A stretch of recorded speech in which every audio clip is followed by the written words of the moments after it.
Ça fait 3 semaines, je n'ai pas prêché, je ne sais plus comment on commence un message. Et on est dans les mots sortent plus. Ça fait 3 semaines que je ne parle pas. Ça fait 3 semaines que j'ai fait vœu de silence.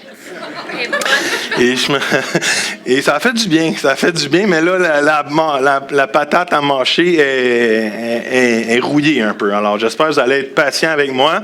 Ça se pourrait que ce soit un dimanche ou que j'invente des mots ou des choses comme ça.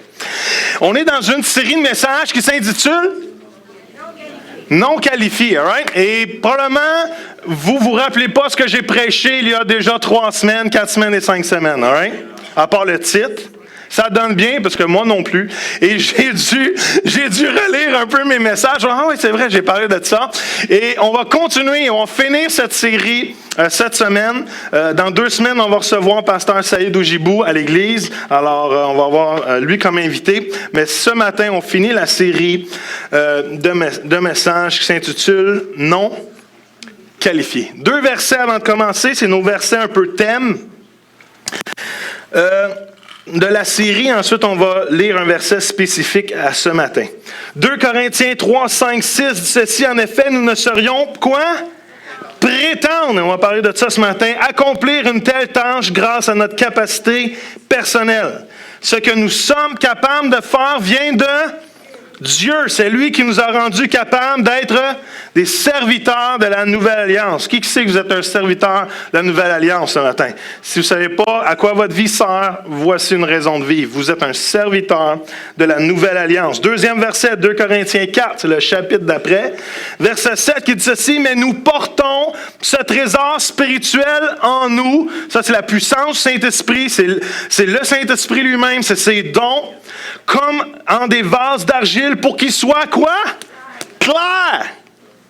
Que cette puissance extraordinaire vient de Dieu et non de nous. Et verset pour aujourd'hui. Il lui demanda, quel est ton nom? C'est un ange qui parle ici. Jacob a demandé plutôt à l'ange. Il lui demanda, quel est ton nom? Il répondit, l'ange a demandé à Jacob, c'est ça. On va y arriver. Il lui demanda, quel est ton nom? Il répondit, Jacob. Il ajouta, ton nom ne sera plus Jacob, mais tu seras appelé Israël. Car tu as lutté avec Dieu, avec des hommes, et tu as été vainqueur. Jacob lui demanda, révèle-moi donc ton nom. Il répondit, pourquoi demandes-tu mon nom? Il le bénit, drette là. Le mot drette, c'est un mot hébreu qui n'a été pas traduit, mais il est dans le texte original. Il le bénit drette là. Jacob appela cet endroit Péniel. Car, dit-il, j'ai vu Dieu face à face et ma vie, comment a été sauvé. Seigneur, on te remercie pour ce matin. On te remercie pour la vie que tu nous donnes. On te remercie pour ta présence. Seigneur, merci parce que tu es vivant. Seigneur, merci parce que être à tes pieds, c'est la meilleure des choses. Et merci encore plus parce que tu es celui qui nous qualifie ce matin. Tu es celui qui nous rend capables d'être des témoins puissants de cette nouvelle alliance. Et on veut rentrer dans cette dimension d'être un témoin puissant afin que les gens voient, que ça soit clair, que ça vient pas de nous, mais que ça vient de toi, Seigneur, dans le nom de Jésus. Tout le monde dit Amen. Juste pour faire, je pense que j'ai déconnecté, juste pour faire une petite récapitulation, merci. L'idée sur laquelle on a grugé le morceau, l'os qu'on a grugé pendant 4 semaines, c'est cette phrase, c'est cette prémisse qui dit que Dieu n'appelle pas les qualifiés, mais il qualifie ceux qui l'appellent. Qui dit amen à ça ce matin? Qui est content de savoir qu'il n'y a pas besoin d'être parfait pour être utilisé par Dieu? Mais ça devrait soulager quelques personnes ici ce matin. On n'a pas besoin d'être parfait pour utiliser. Mais la bonne nouvelle, c'est que Dieu veut t'utiliser. Comment? Dieu a utilisé beaucoup de gens dans les Écritures, des gens imparfaits, des gens bizarroïdes, des gens qui mangeaient des bébites, comment? Des gens qui s'habillaient avec du poil d'animaux, des gens qui avaient des troubles de comportement, des gens qui ont triché leurs femmes, mais Dieu, dans sa grâce, veut nous utiliser. Comment? Qui sait que Dieu veut l'utiliser ce matin? Mais qui nous qualifie pour être utilisé par Dieu? Ce ne sont pas nos propres forces, ce ne sont pas nos propres talents, parce que nous avons des faiblesses. Qui a des faiblesses ici dans ce lieu? Come on. Qui a vraiment au moins une faiblesse dans ce lieu? Merci beaucoup. Mais souvent, nous nous qualifions, on disqualifions en lien avec nos faiblesses, mais la personne qui nous qualifie ce matin, c'est Jésus. Amen. Par son sang versé à la croix pour chacun de nous, Jésus nous qualifie pour être des témoins puissants de la nouvelle alliance. Ce n'est pas parce que tu es beau, hallelujah, praise the Lord. Je regarde au barbu ici. Ce n'est pas parce que, ce n'est pas parce que tu es meilleur qu'un autre. C'est pas parce que tu es plus riche qu'un autre. C'est pas parce que tu es plus intelligent qu'un autre. Jésus te qualifie d'être un témoin puissant de sa nouvelle alliance parce qu'il est mort à la croix pour chacun de nous. Comment? Et nous devons accepter ce fait. Mais souvent, on se qualifie par notre troisième mot. C'est un autre message qu'on a parlé. Je suis 3 petits points. Souvent, on se qualifie le troisième mot, je suis faible, je suis fort. Et on a différents troisièmes mots que nous utilisons. Je ne sais pas si vous en rappelez, je vous avais mis un petit collant, puis vous avez dit une qualité, un défaut je suis bon, je suis... Moi, c'était quoi encore mon défaut? C'était quoi? Égoïste. Ah oui, c'est ça, égoïste. Et ma qualité, c'est quoi? J'étais persévérant. Et c'est bien. Non, mais changer commence par reconnaître qui tu es. Comment? Et on identifie qui nous sommes souvent en lien avec notre troisième mot. La qualité ou la qualification qu'on se donne. On a étudié Moïse, le caractère de Moïse, comme quoi, quand Dieu, à travers le buisson ardent, s'est présenté à lui, Moïse a donné plein de défaites. Pourquoi? Il n'était pas qualifié pour être l'homme de Dieu que Dieu cherchait. Mais à chaque fois que Dieu lui répondait, comment Dieu lui répondait, je suis. Qui Dieu est assez pour accomplir l'œuvre de Dieu. Comment? Et souvent, on pense que nos faiblesses nous disqualifient. On a étudié dans le dernier message, il y a 3 semaines déjà, qu'est-ce qu'on fait avec nos faiblesses? Qu'est-ce qu'on fait? Est-ce qu'on les supprime? J'ai partagé l'image du mini-wheat. Est-ce qu'on montre notre côté givré et on prétend être plus sucré que dans le fond on est plate et mauvais au goût, ou on présente la réalité et on est une fibre qui donne de l'énergie, oui, mais qui goûte absolument rien. Et dans le fond, on est content d'être une mini-wheat, mais on rêverait tous d'être un Cheerios ou de quelque chose d'autre. Mais qu'est-ce qu'on fait? Est-ce qu'on supprime est-ce qu'on cache nos faiblesses? Est-ce qu'on accepte nos faiblesses? Est-ce qu'on travaille dessus? Et souvent, on se disqualifie en lien avec nos faiblesses, alors qu'on a vu avec le caractère de Pierre que Dieu a dit à Pierre, c'est quand que tu es quoi? Quand tu es faible, que tu es fort. C'est pas quand tu étais faible, maintenant tu es rendu fort. Maintenant que tu es rendu faible, maintenant que tu es rendu fort, tu n'es plus faible. Non, c'est quand que tu es faible, que tu es fort en même temps. Y a-t-il une place que peut-être que dans nos faiblesses, Dieu se manifeste et fait quelque chose de glorieux? Comment? Laissez-moi vous dire que vous n'êtes pas une surprise pour Dieu. Il vous connaissait, on a chanté, qu'il nous avait tissé même dans le sein. Non, vous n'êtes pas une surprise. Vous n'êtes pas une déception aux yeux de Dieu. Vous n'êtes pas un manquement. Vous n'êtes pas shot de gomme, je l'ai gâché, lui. Dieu savait qui nous étions pour être, et Dieu savait qu'il était pour travailler avec nos faiblesses. Et ça valait 5 piastres il y a 2 semaines. Nos faiblesses sont une opportunité, sont un portail pour la puissance de Dieu de se manifester à travers nos vies. Alors si on essaie de supprimer nos faiblesses, de les cacher, de prétendre que nous ne sommes pas faibles, on empêche Dieu de se manifester avec puissance à travers qui nous sommes réellement. Comment? Tu es bien reposé, Pasteur Joël, ce matin. Comment? Et ce matin, nous allons parler d'un caractère qui devrait vous encourager ce matin.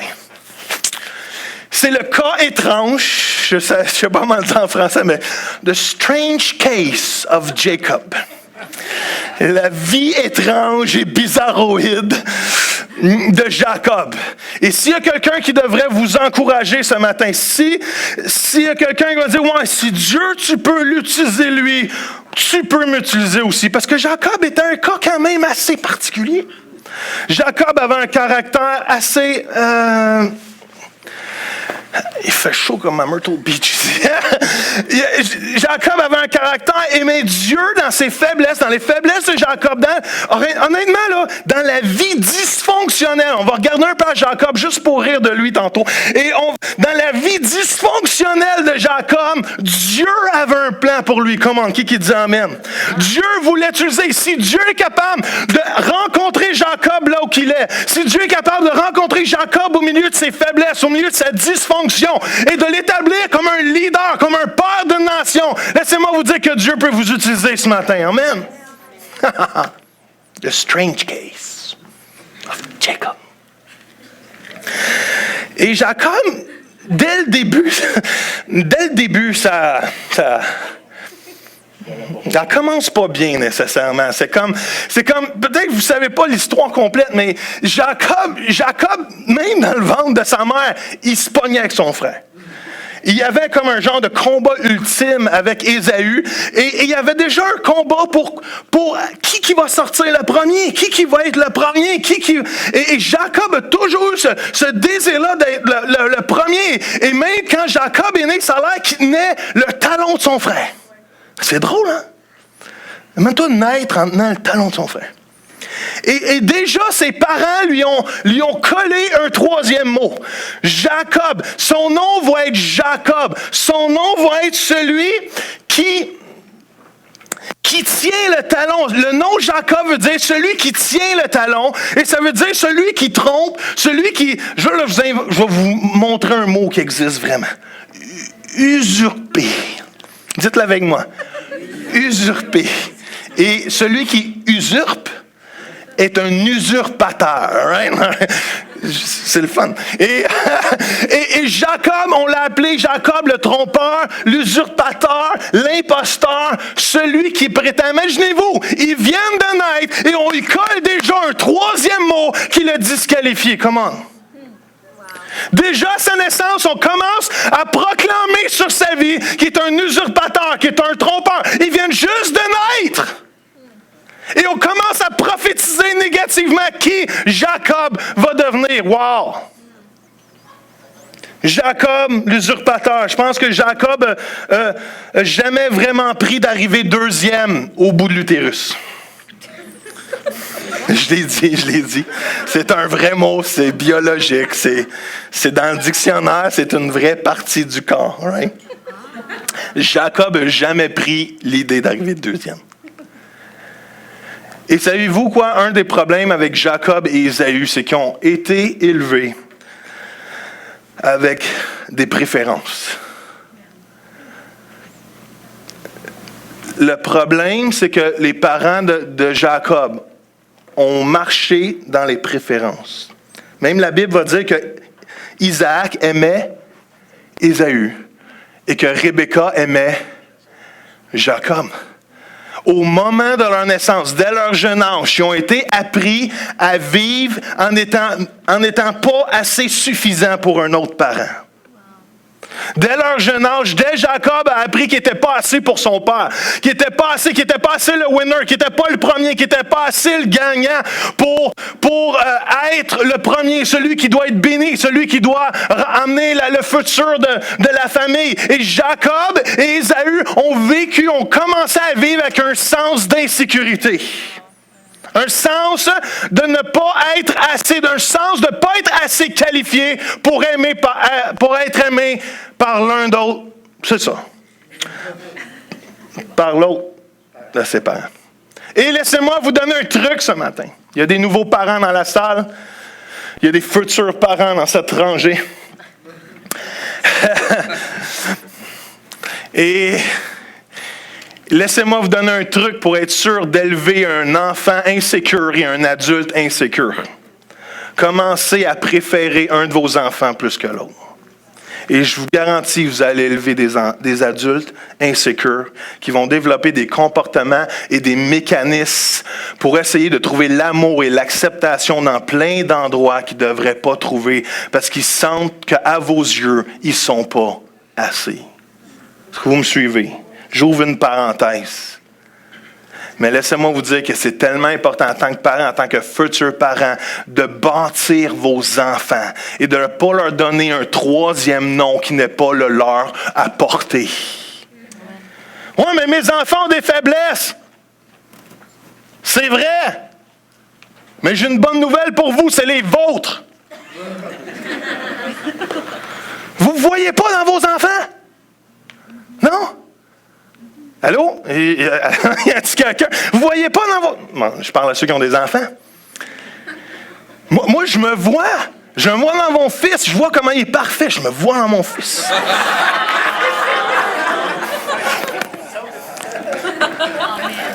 Non, mais c'est vrai. Il y a des choses qui nous frustrent dans nos enfants. Et c'est quoi? C'est votre hérédité. Yeah. C'est vous autres. C'est vos petits vous.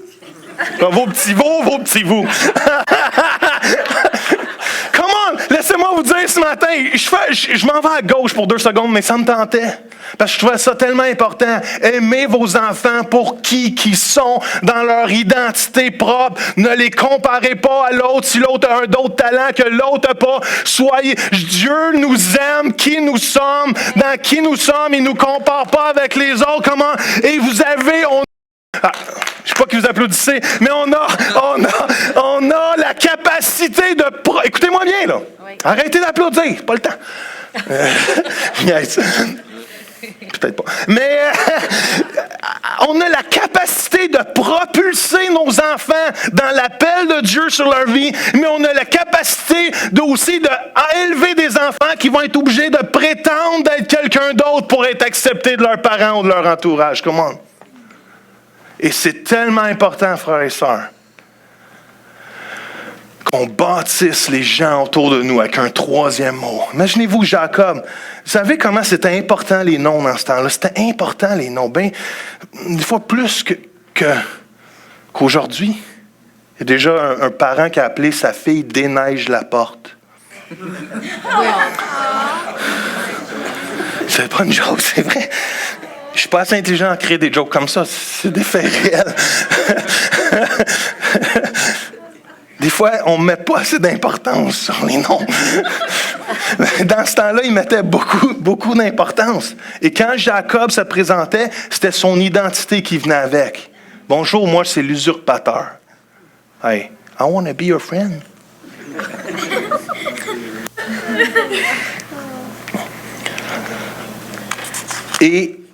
Et Jacob a été élevé dans cette ambiance-là, de devoir prétendre, de devoir être quelqu'un d'autre, au point que même sa mère, un moment donné, l'a encouragé. Isaac a dit, écoute, là, il est le temps, je suis vieux, je ne vois plus grand-chose, il est le temps que je bénisse Ésaü. Et sa mère, Rebecca, a entendu ça, puis elle a dit, OK, Jacob, Savez-vous quel âge il avait? Savez-vous quel âge qu'il avait? Il n'avait pas 10 ans. Il avait 60 quelques années. Hey, chose! Pars de chez vous, fais quelque chose. 60 ans, sa mère a dit, OK, Jacob, ton père, il va bénir Ésaü, qui était hyper important, le premier-né recevait, qu'on appelle le droit d'aînesse, recevait la bénédiction. La bénédiction était la prière du père qui disait que la faveur va être sur ta vie, et ça, c'était important. C'est pour ça que Jacob n'a jamais trippé d'être arrivé deuxième. Et Ésaü, et là, sa mère dit, OK, là, tu vas te déguiser. Ton père ne voit plus grand-chose. Il est un peu sénile aussi. Fait que tu vas aller le voir, tu vas mettre de la peau d'animaux sur toi, puis tu vas faire semblant, tu vas prétendre d'être quelqu'un d'autre pour avoir la bénédiction. Et il s'est déguisé. J'ai mis une photo. C'est de même qu'ils ont imaginé ça dans la Bible dessinée. Et il s'est mis du poil. Et au début, Isaac n'était pas sûr. Il ne voyait plus rien, mais il avait encore des oreilles. Et il a dit, écoute, je suis pas sûr, j'ai l'impression que c'est Jacob. Il a dit, non, touche mon poil, le chameau. Et il faut noter qu'Ésaü était très poilu. C'est écrit dans la Bible, il était poilu. Et le père dit, OK, c'est bien toi. Et bénis Jacob à la place d'Ésaü. Et Jacob a reçu la bénédiction, se marièrent et beaucoup d'enfants et vécu heureux toute la reste de sa vie. Non! À partir de ce moment-là, Jacob est devenu un réfugié. Jacob est devenu un exilé. Il a dû s'en aller pendant 21 ans, vivre la tristesse, vivre l'abandon lui-même, vivre de se faire tromper lui-même par son oncle qui il a fait marier la mauvaise au lieu de la bonne. Come on! L'usurpeur usurpé. Usurpateur. Usurpaté.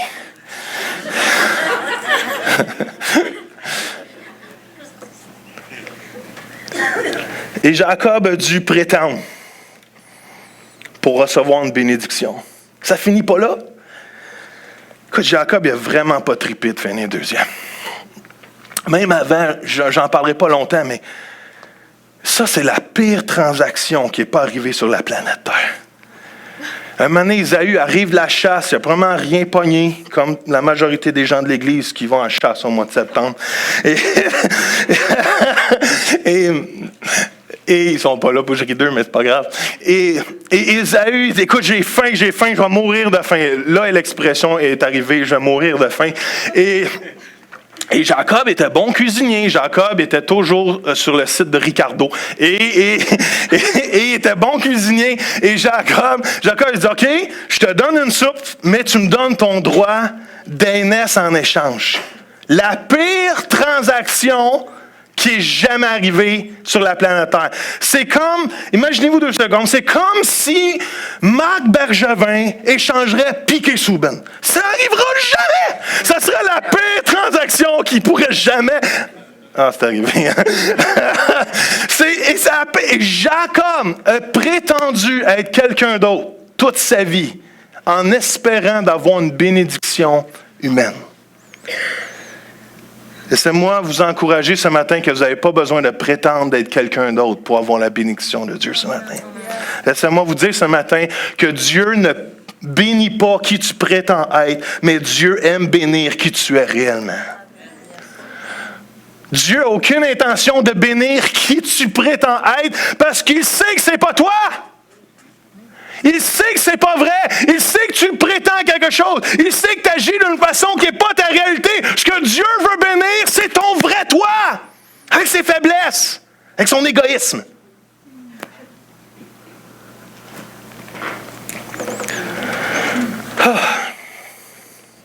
Aujourd'hui, dans le monde d'aujourd'hui, vous allez certainement être d'accord avec moi, il y a beaucoup de monde qui prétend. Il y a beaucoup de prétentions, pas dans le sens de dire mais je suis prétentieux ou que je me pense meilleur qu'un autre, même si il y a ça aussi, mais dans le sens qu'on prétend être parfait de peur de. On a peur d'être rejeté, on a peur de ne pas être accepté, on a peur de ne pas être aimé. Fait qu'on prétend être quelqu'un d'autre, une meilleure version de nous qui n'est pas vraiment la réalité, en pensant que les gens ne s'en apercevront pas. Jusqu'à temps qu'ils nous connaissent assez pour que la prétention ne fasse plus d'effet. Une des choses les pires qui amènent la prétention, une des racines de la prétention, c'est la comparaison. On se compare aujourd'hui. La vie est basée sur la comparaison. Souvent, notre troisième mot est basé sur quelqu'un d'autre au lieu de qui nous sommes vraiment nous-mêmes. On base notre identité en lien avec ce qu'on pense qui est l'identité des autres. Et on commence à se comparer. Et la pire chose, c'est de commencer à se comparer l'un l'autre. Je ris toujours à chaque fois que quelqu'un essaye de comparer Sephora avec Émilie. Je ris tout le temps. Arrêtons de comparer qui nous sommes. Arrêtons de comparer les dons et les talents. Acceptons les gens qui sont pour qui qu'ils sont, sans les mettre à côté de quelqu'un d'autre pour voir si un est meilleur ou pire que l'autre. Je ris à chaque fois qu'on me compare avec Désiré ou dans le temps, c'était pasteur Christian quand il était ici. Laissez-moi vous dire, ces gens-là ont leurs dons et leurs talents et moi j'ai les miens et j'ai mes forces et j'ai mes faiblesses et nous devons nous accepter pour qui nous sommes et nous célébrer et nous honorer pour qui nous sommes. Prenons la portion de bien que chaque personne font et acceptons-la et pas la glorifions, mais moussons-la, encourageons-la pour que ces gens-là deviennent la meilleure personne qui sont appelés à être devant Dieu. Come on! Et Dieu va s'arranger avec leur faiblesse.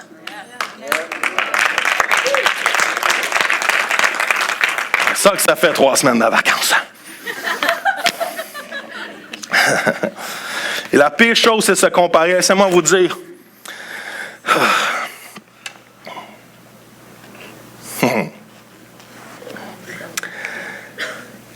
Laissez-moi vous dire qu'on devrait arrêter de se comparer. C'est-tu clair? Je suis sérieux, là. Arrêtons de se comparer. Fini. Fini là. Fini. Parce qu'il y va toujours avoir quelqu'un qui a une plus grosse roulotte que toi dans la vie. Ça, c'est ma roulotte. Et quand je suis parti, il y a exactement 21 jours, j'étais béni de ma roulotte. À chaque fois qu'on part en elle va être d'accord avec ça. À chaque fois qu'on part en voyage, on dit « Merci Seigneur pour notre petite roulotte. » Elle n'est pas grosse, mais elle est là. Puis on l'aime, notre petite roulotte. Puis elle suit en arrière, de partout qu'on va. Puis elle suit la petite roulotte. Puis là, on arrive à Myrtle Beach. On est reconnaissant de Saint-Saint. Il y a des gens qui ont des petites tentes. Mais moi, j'ai une petite roulotte. Puis là, je sors ma petite nappe rouge et blanche. Puis je l'installe sur la table de pique-nique. Puis là, je sors mes petites chaises.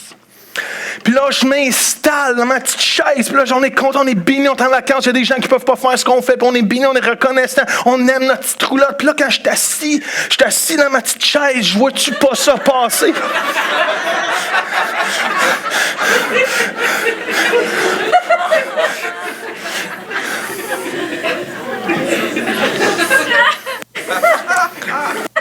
Et là, je réalise que ma petite roulotte est juste ça dans la vie, petite. Pas grand-chose d'autre. Et je vous dis, c'est une petite exagération, mais ça, c'est le genre de roulotte qui arrive au camping à Myrtle Beach. Il y en a qui ont des portes patios. Il y en a qui ont des patios. Des balcons. Ils ont des balcons. Voyons, tu quittes ton condo pour t'acheter une roulotte avec un balcon. C'est pour ça que tu vas sur un terrain de camping, c'est pour toucher à la terre. C'est pour être 2 pieds sur du gazon, mais non, ils ont 2 balcons. Et quand tu commences à te comparer, quand tu commences à te comparer, tu oublies la bénédiction que tu as déjà entre tes mains. Bam.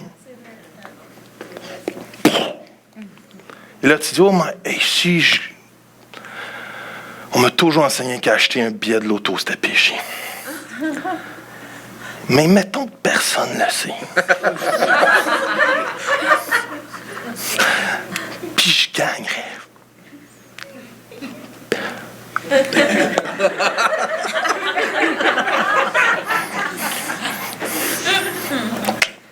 Puis imaginez-vous qu'est-ce qui va tirer ça, toi. Un Boeing. Un jet privé. Parce que c'est pas parce que tu deviens riche que tu fais plus de camping. Non. Tu fais juste du meilleur camping. Et quand on commence à se comparer, on oublie qu'est-ce qu'on a déjà. Come on. Laissez-moi vous dire, il va y avoir des gens toujours meilleurs que vous. Tous les records sont faits pour être brisés. Il va toujours avoir des gens qui ont plus d'argent que vous. Il va toujours avoir d'argent qui ont plus de quelque chose que vous. Mais savez-vous quoi? Il y en a des milliards qui échangeraient leur vie avec vous aussi présentement. Il y en a des milliards qui échangeraient vos petits problèmes quotidiens pour leurs problèmes à eux. Et il va toujours avoir un meilleur. Alors arrêtons de se comparer. Parce que notre vraie identité, comment? Ça va être bon.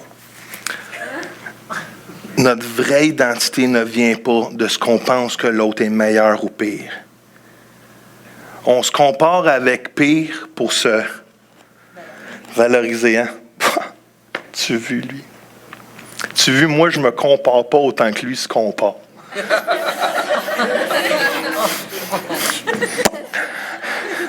Ça n'a pas paru. On se compare toujours avec meilleur que nous aussi pour combler notre petit sens de insécurité, ou notre sens de mais tu vois, je ne serai jamais bon à ça, puis lui est bon, puis non, un petit sens de pitié. Hein? Qui est cette, on appelle ça de la fausse orgueil. T'sais? Dieu prend quelqu'un d'autre parce que je ne suis pas assez bon pour faire ça. Ouais, mais parce que tu vois pas qu'il a mis l'effort d'envoyer un ange. Tu vois pas qu'il a mis l'effort de faire pogner un buisson en feu tout seul. C'est peut-être parce qu'il veut t'utiliser, toi. Juste de même.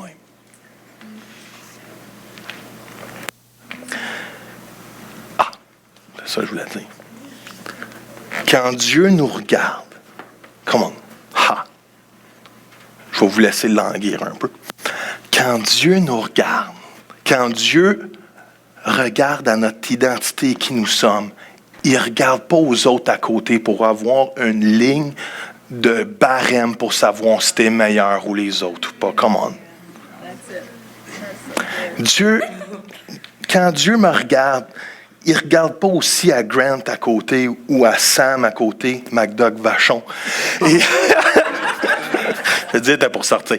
Et il dit pas, ouais, mais écoute, au niveau grandeur, Joël il gagne, Sam il perd.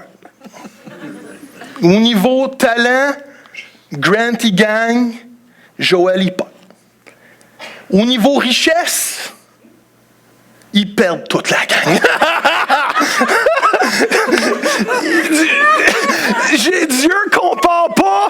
Comment est-ce que vous comprenez ce que tu es en train de dire? Dieu ne regarde pas du haut des cieux et dit, oh, lui comparé à l'autre, il est meilleur, je vais utiliser l'autre à la place. Comment? Dieu, dans ses regards divins, regarde à chacun de nous, personnellement, dans qui nous sommes, et nous choisit personnellement. Comment? Yeah. Oh, je vais prendre elle au lieu d'elle. Comparer. Dieu joue. Comment? C'est bon. C'est vraiment bon. En tout cas, ça me parle à moi. C'est bon. Merci. Ça prend un autre pasteur pour comprendre ce que c'était.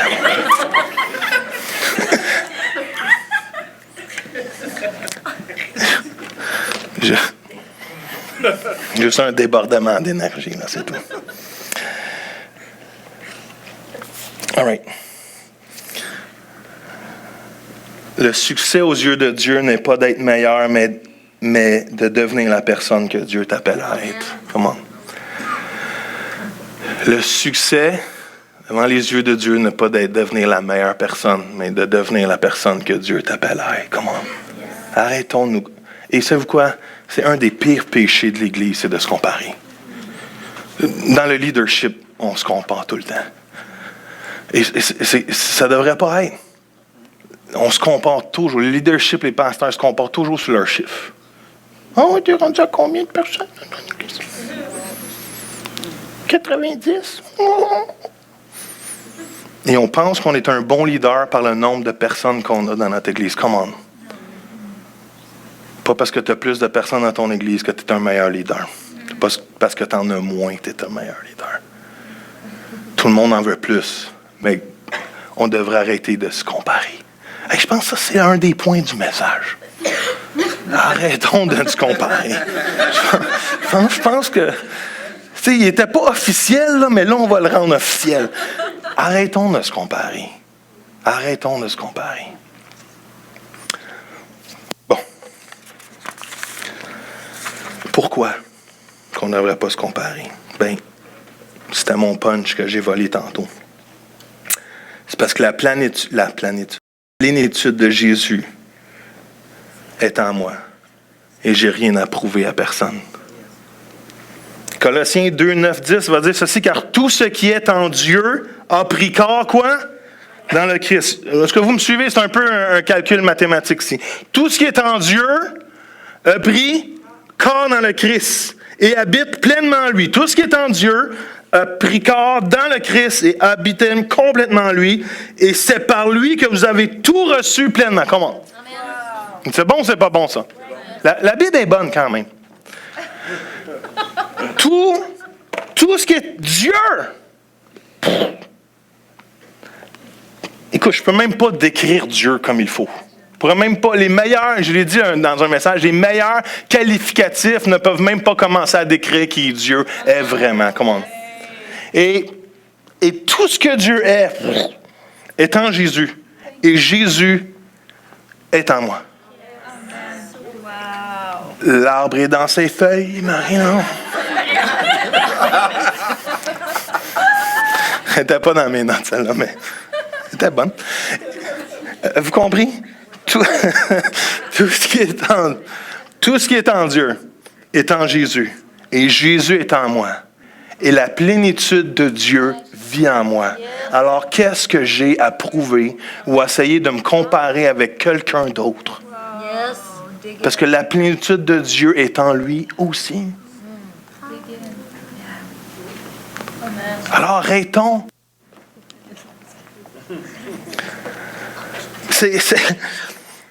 Parce que le but, c'est pas d'être la meilleure. Non, mon identité ne vient pas de si je suis le meilleur ou le pire. Mon identité vient de ma relation avec Dieu. Amen. Yes. Je le répète. Mon identité ne vient pas de ce que je suis le meilleur ou le pire, comparé aux autres. Mon identité vient de ma relation avec Dieu. Et j'aime cette histoire. C'est un de mes versets, pas un verset nécessairement parce qu'il dit grand-chose, mais un bout d'histoire extraordinaire. C'est dans Acte 4, et je pense que je l'ai écrit, où que pas Paul, mais Pierre et Jean vont être emprisonnés. C'est Acte 4. Acte 2, effusion du Saint-Esprit. Acte 3, Pierre et Jean s'en vont au temple, s'en vont louer le Seigneur. Il y a un boiteux. Il dit, avez-vous un petit peu de cash? Il dit, non. Je suis comme Sam, Frank et Pasteur Joël. Je n'ai pas de cash. Grand. Freak, grand, freak, Frank. All right?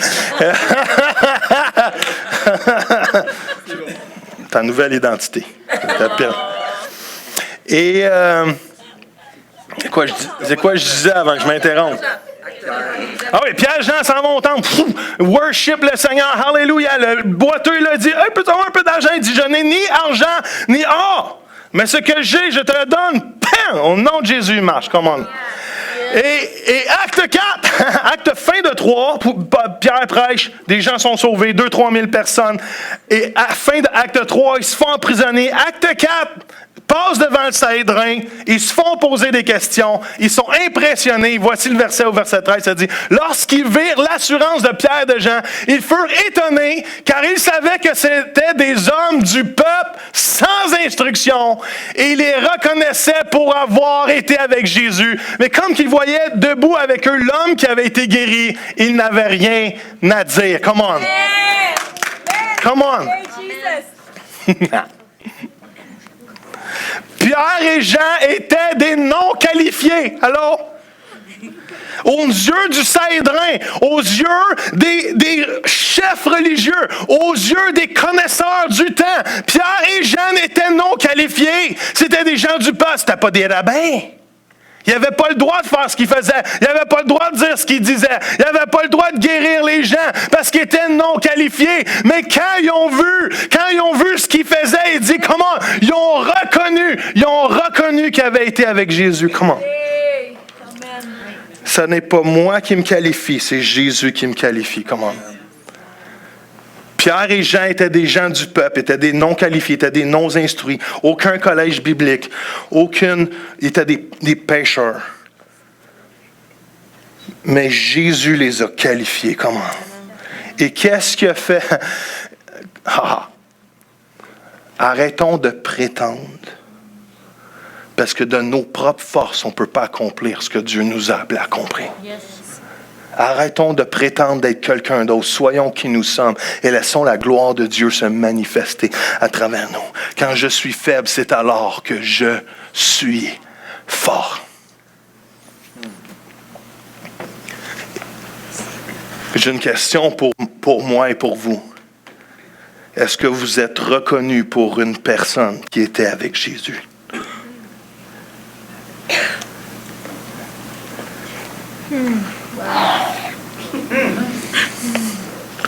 Est-ce que vous êtes reconnu pour être une personne qui est souvent avec Jésus?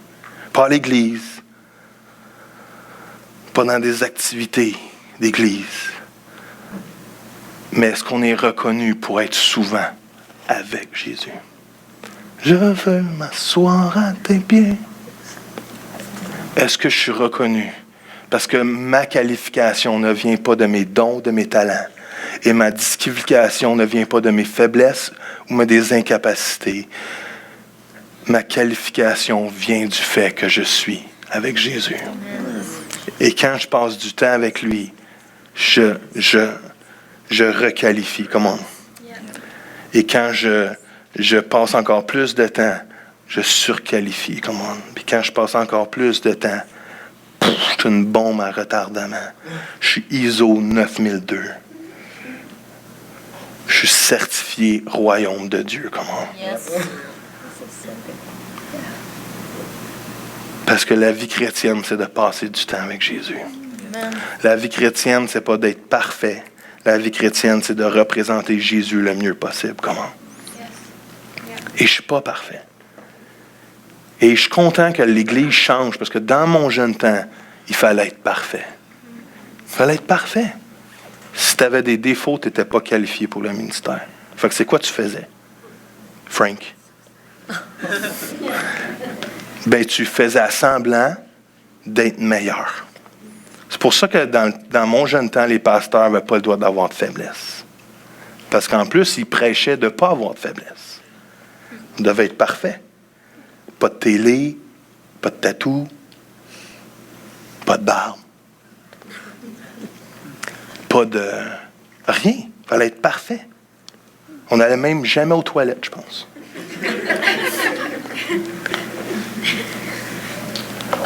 Et là, on a vu nos leaders tomber l'un après l'autre en disant « Ah, ils ne sont pas parfaits. » Mais on a dû prétendre. Arrêtons de prétendre. C'est correct. On n'est pas une surprise, on n'est pas une déception. Des fois, on me demande, quand il y a des choses qui arrivent dans des gens, ils disent « T'es-tu surpris? » Et je dis « Non, je suis plus surpris. Je suis plus surpris, pas parce que j'ai tout vu, mais je suis plus surpris. Je suis plus surpris parce que l'humain est l'humain. Et sans la grâce de Dieu, nous sommes rien. Alors, arrêtons de prétendre d'être meilleurs que nous sommes. Puis j'ai appris à vivre avec les messes de tout le monde, pour ne pas dire les cas étranges qu'il y a dans ce lieu. Parce que je suis un cas étrange. Vous êtes un cas étrange. On est des êtres complexes. Il n'y a pas de simplicité avec nous, là. Et Dieu nous aime de même. Dernière chose, right? C'est qu'il faut apprendre à laisser Dieu s'emparer de nous. Vous savez, le texte que j'ai lu au début est un peu pris hors contexte, mais c'est l'histoire où, après 21 ans d'exil, Jacob veut revenir à la maison. Jacob est tanné de vivre l'exil. Jacob est tanné d'être loin de sa famille et il y a un désir en lui d'être différent, de changer. Jacob s'est fait avoir aussi. Jacob était supposé de marier Rachel, mais il s'est fait passer Léa sous le voile. Hein? À un moment donné, on a vu le mariage de mon beau-frère, de Jonathan, puis il lève le voile. Dans les mariages juifs orthodoxes, c'est encore voilé, et il lève le voile. Et on lui a demandé pourquoi vous levez le voile, c'est quoi la signification? Avant la cérémonie, c'est ça, avant le mariage, avant les vœux, il lève le voile. Si on avait plus ça dans le temps, mais savez-vous d'où vient l'idée du voile? Hein? Pourquoi?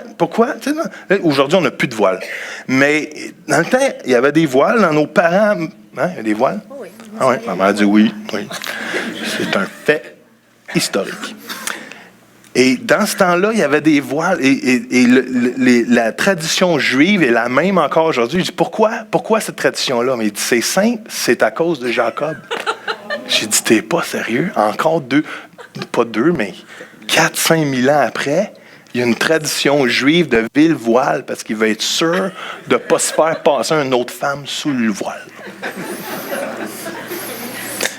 Et l'usurpeur a été usurpé et Jacob était tanné, 21 ans de servitude. Finalement, il a pu marier. Rachel revient à la maison. Un moment donné, il y a une rencontre avec Dieu. Il y a un combat avec un ange, le cas bizarre de Jacob. Et il y a un combat avec l'ange et il se bat avec lui et il y a cette intercation qui se passe et Jacob lui demande, il dit, l'ange lui demande c'est quoi ton nom? Et Jacob, peut-être pour la première fois de sa vie, a été honnête avec lui-même, puis il a dit, mon nom, c'est Jacob. Mon nom, c'est usurpateur. Mon nom, c'est trompeur. C'est quoi ton nom? C'est quoi ton identité? C'est qui t'es vraiment? C'est qui t'es? Je suis Jacob, le trompeur, le prétendeur. Et dans cette rencontre avec Dieu, quelque chose d'extraordinaire va se passer où Dieu lui dit à travers l'ange, maintenant tu ne t'appelleras plus Jacob, comment? Tu vas t'appeler Israël, qui veut dire triomphant en Dieu. Comment? Laissez-moi vous dire ce matin, que l'identité que nous avons n'est pas trouvée dans ce que les gens nous mettent comme étiquette. Notre identité en Dieu n'est pas trouvée dans ce qu'on se compare les uns avec les autres, si on est meilleur ou pire. Mon identité est à travers ce que Dieu voit de ma vie. Et Dieu voit en Jacob, non l'usurpateur. Dieu voit en Jacob, non le trompeur. Dieu voit triomphant en Dieu. Come on, hallelujah. Dieu voit pas Joël l'égoïste. Dieu voit Joël le triomphant en Dieu. Come on. Dieu voit pas Anna la parfaite. Il voit Anna la super parfaite. Come on. J'essaie de ramasser des points, right? Ouais. Pas tant que ça. Mais on se comparera pas, all right? Et, non, mais c'était trop facile. All right. Et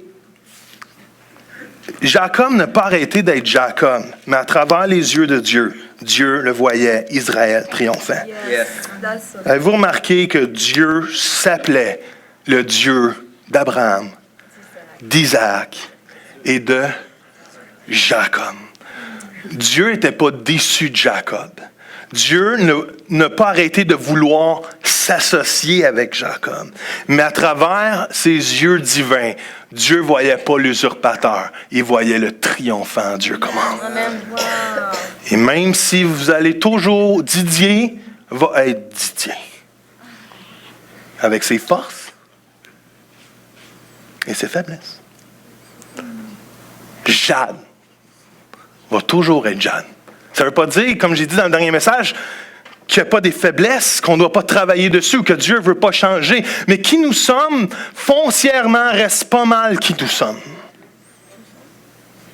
Et Dieu n'est pas déçu de ça. Dieu n'est pas gêné de ça. Et Dieu, à travers ça, se manifeste. Et c'est quoi que la Bible dit?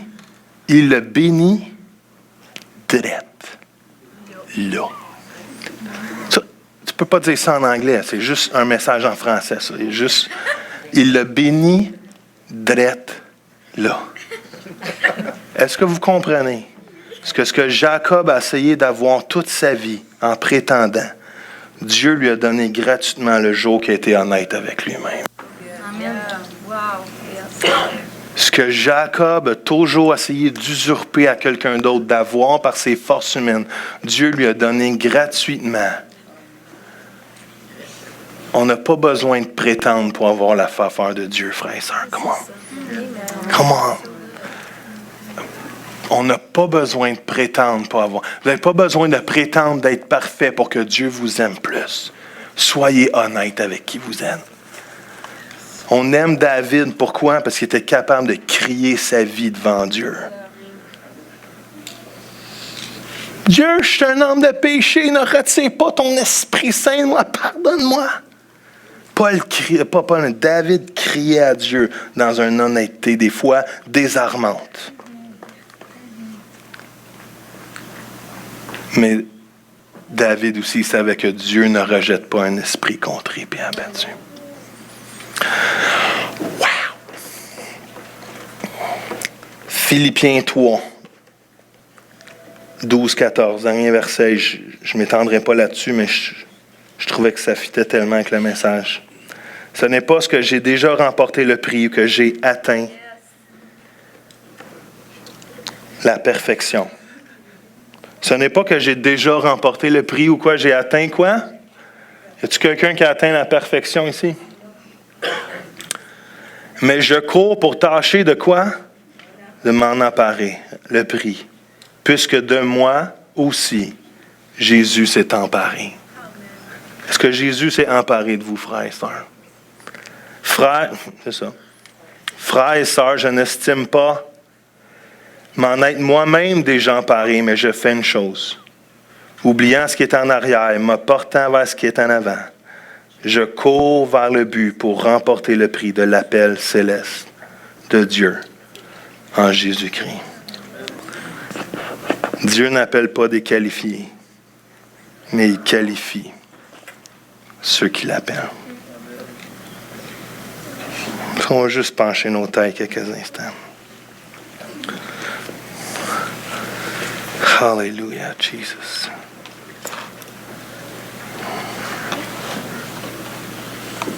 Hallelujah, Father. Hallelujah, Jesus, God.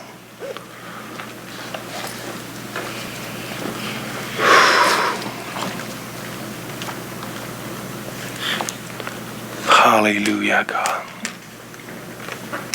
C'est pour ta présence ce matin, Seigneur.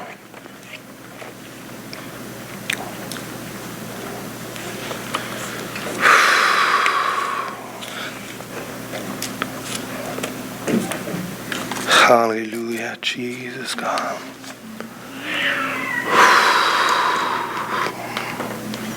Hallelujah, Father, Jesus. Hallelujah, Jésus, Jésus, God. Hallelujah, Papa. Hallelujah, Jésus. T'es bon, Papa.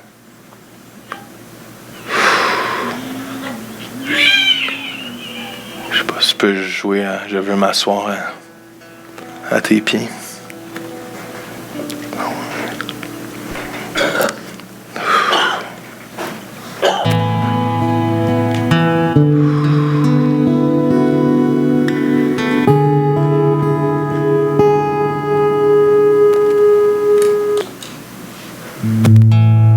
L'idée de s'asseoir au pied de Jésus, c'est l'idée aussi, je trouve, des fois, l'image d'arrêter de prétendre. Arrêter de prétendre d'être occupé, arrêter de prétendre de faire bien les choses, arrêter de prétendre d'être activé et de dire, OK, c'est fini de jouer. L'endroit où je dois me trouver, c'est au pied de Jésus. Parce qu'au pied de Jésus, c'est là que je peux être franc, c'est là que je peux être honnête, c'est là que je peux être vrai.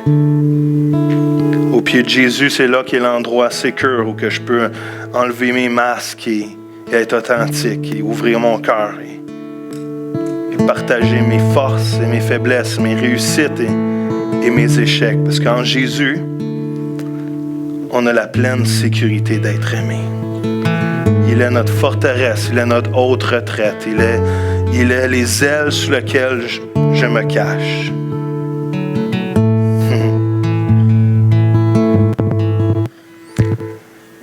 Et Seigneur, je te prie ce matin pour chacun de nous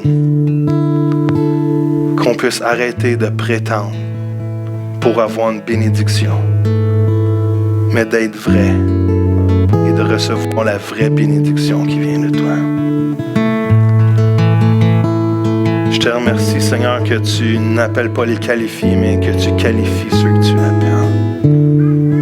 Et Seigneur, tu nous appelles tous ce matin. Il n'y a pas d'exception. Il n'y a pas de comparaison à faire, Seigneur. Je cours ma course et quelqu'un d'autre court sa course. J'ai mon prix à remporter comme l'autre personne a son prix à remporter. Je ne suis pas meilleur, je ne suis pas pire. Je suis qui je suis et je suis rendu où je suis à tes yeux. Mais une chose est sûre, j'arrête de regarder en arrière. Je laisse peut-être le passé en arrière. Peut-être je laisse des défauts en arrière. Peut-être je laisse des échecs en arrière. Je laisse des déceptions en arrière et je fixe les yeux en avant afin de m'assurer de remporter le prix de l'appel et de la vocation céleste qui est mis sur ma vie. C'est ma course.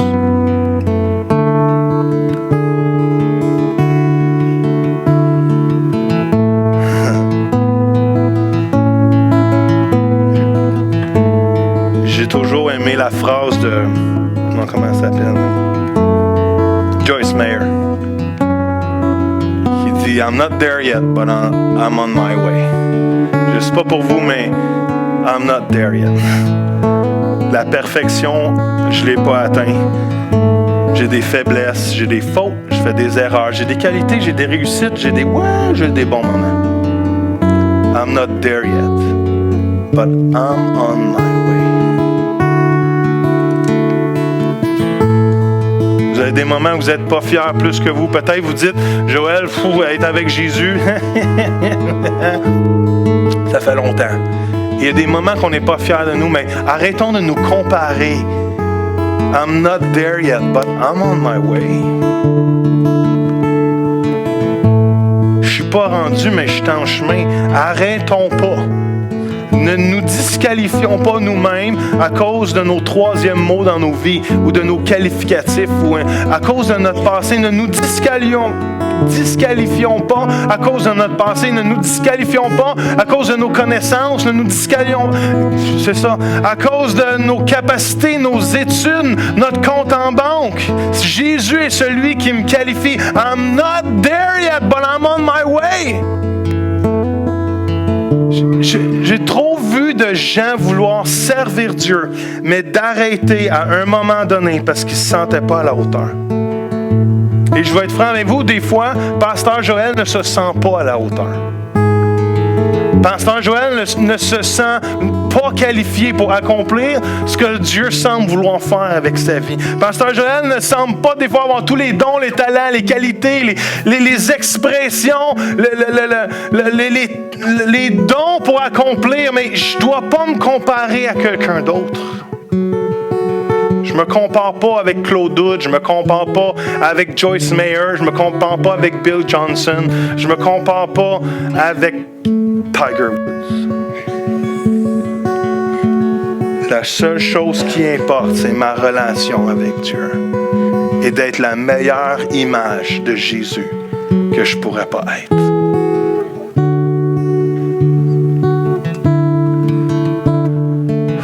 Je vous aime.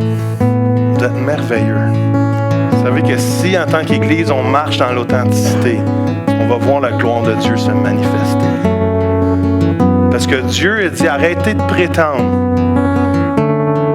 Parce que Dieu a mis sa gloire dans des vases d'argile. Est-ce que vous sentez déjà des fois que ça casse? Est-ce que vous sentez fragile des fois que me semble? C'est ça. Mais Dieu dit, hey, c'est comme ça que je veux fonctionner. J'ai choisi un Joël avec des défauts et des qualités, et c'est à travers lui que je veux agir. J'ai choisi une Anne-Claire avec des forces et des faiblesses, et c'est comme ça que je veux agir. Je cherche pas qu'il soit parfait, je veux montrer ma force à travers sa faiblesse. Alors, frères et sœurs, arrêtons de prétendre. Anyway, Dieu sait. J'ai pas lu le verset, mais la Bible va dire que ceux qui se comparent sont stupides. C'est-tu clair? Je pense que c'est un point du message. Pas sûr, mais je pense. Arrêtons de se comparer. It's stupid. On se compare sur des bases que nous décidons, alors que Dieu, ses voies sont au-dessus de nos voies et ses pensées sont au-dessus de nos pensées. Je vais finir avec ça. C'est pour ça que Dieu a dit à Samuel, regarde pas avec les yeux. Regarde pas avec tes yeux humains. Quand il a choisi David, quand il est allé loin de David, regarde plus loin que ça.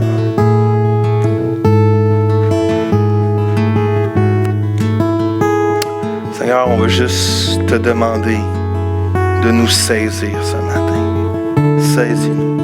Qui veut être saisi par Dieu ce matin? C'est juste levez-vous debout. Si vous me dites, moi je vais être saisi par Dieu, juste finir avec une prière. Vous n'êtes pas Jacob. Vous êtes Israël ce matin, triomphant Dieu. Sing over us. J'ai tellement aimé ce qu'Anna a dit, de chanter sur nous. Dieu chante son affection, Dieu chante son amour. Papa, on veut se rendre disponible pour être saisi par toi ce matin. On veut une fraîche rencontre avec toi. Je peux peux pas prétendre avoir tout saisi encore, mais je sais que toi, tu m'as saisi. Et je vais être encore saisi encore plus profondément pour être encore une image encore plus proche de qui tu es avec ceux autour de moi. Alors, je t'invite. Dites avec moi, Jésus, je t'invite. Saisis-toi de moi. Bouleverse-moi. Transforme-moi. Fais de moi d'un non qualifié à un qualifié à cause de qui tu es. Dans le nom de Jésus. Amen. I love Jesus. Je vous aime, vous êtes merveilleux. On se voit dans quelques minutes au parc Harvey. On va avoir du plaisir. On va faire des compétitions, mais personne ne va se comparer. On est tous des gagnants.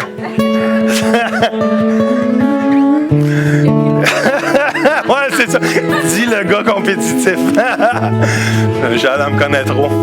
Hey, je vous aime, soyez bénis, c'était bon de vous revoir. Si vous avez des questions, allez voir Sephora. Sinon, on se voit dimanche, ceux qui nous avons visités. Venez me voir, venez me saluer, ça me fait plaisir de vous rencontrer. Et on se voit dimanche prochain. Amen. On vous aime.